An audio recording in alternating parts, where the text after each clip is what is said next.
আসসালামু আলাইকুম, সবাই কেমন আছেন? আশা করছি ভালো আছেন। আলহামদুলিল্লাহ আমিও ভালো আছি। আমার নতুন ভিডিওতে সবাইকে ওয়েলকাম জানাচ্ছি। আশা করছি আজকের ভিডিওটিও আপনাদের ভালো লাগবে। আজকে আমি অন্যরকম একটা ভিডিও শেয়ার করব, আর সেটা হচ্ছে আমি বাসায় কিভাবে বাটিক করি সেটাই। আমি বালিশের কাভারে বাটিক করব, তাই আমি 2টা বালিশের কাভার আগে থেকে বানিয়ে নিয়েছি। আর 2টা বালিশের কাভার হচ্ছে সাদা কালার। সাদা কালারের মধ্যে বাটিকের কালার খুব ভালো বসে। আর যে কোনো হালকা কালারের মধ্যেই বাটিক করা যায়। আমি এর আগেও অনেক বাটিক করেছি হালকা কালারের মধ্যে। আমি এখানে বালিশের কাভারের মধ্যে ডিজাইন করে নিচ্ছিলাম। আর ইউটিউব থেকে আমি এসব শিখেছি। ইউটিউবে অনেক ধরনের ডিজাইন পাওয়া যায়। আমি আজকে ভাবলাম আমি রাউন্ড শেপের মধ্যে বাটিক করব। তারপর আমি সুতা টেনে টেনে এভাবে ডিজাইন করে নিচ্ছিলাম। আমার বাসায় মোটা সুতা ছিল না বিধায় আমি পরবর্তীতে ছোট ছোট কাপড়ের টুকরা দিয়ে আমি এভাবে ডিজাইন করে নিয়েছি। ডিজাইন করা শেষ হয়ে আসলে আমি সবগুলো কাপড় পানি দিয়ে ভিজিয়ে রেখেছি প্রায় 5 থেকে 6 মিনিট।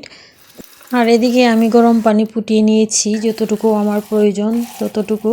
তারপর একটা বালতিতে গরম পানি ঢেলে আমি মেডিসিনগুলো দিয়ে দিচ্ছি।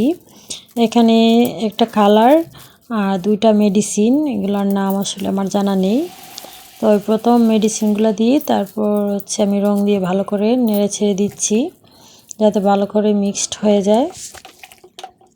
রং আর মেডিসিন ভালো করে মিক্সড করার পর ধুয়ে রাখা কাপড়গুলো আমি এখানে দিয়ে দিব।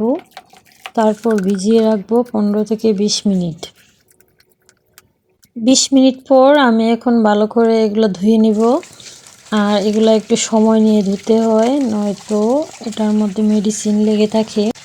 আমার আজকের বাটিকের রং হচ্ছে বাসন্তী কালার, আর এখানে বোঝা যাচ্ছে একটু খয়েরি রঙের মতো, কিন্তু এটা ভালো করে ধোয়ার পর যখন শুকিয়ে যাবে তখন আসল কালারটা বের হয়ে আসবে।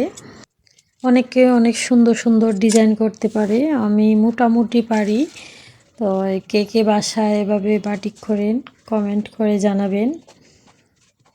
আর এটা হচ্ছে 2 থেকে 3 ঘন্টা পর, মানে শুকানোর পর যে কালারটা এসেছে সেটা, এটা হচ্ছে প্রকৃত কালার। আর আমার ভিডিও যদি আপনাদের ভালো লাগে প্লিজ লাইক শেয়ার কমেন্টস করতে ভুলবেন না। সবাই ভালো থাকেন, সুস্থ থাকেন। আল্লাহ হাফেজ।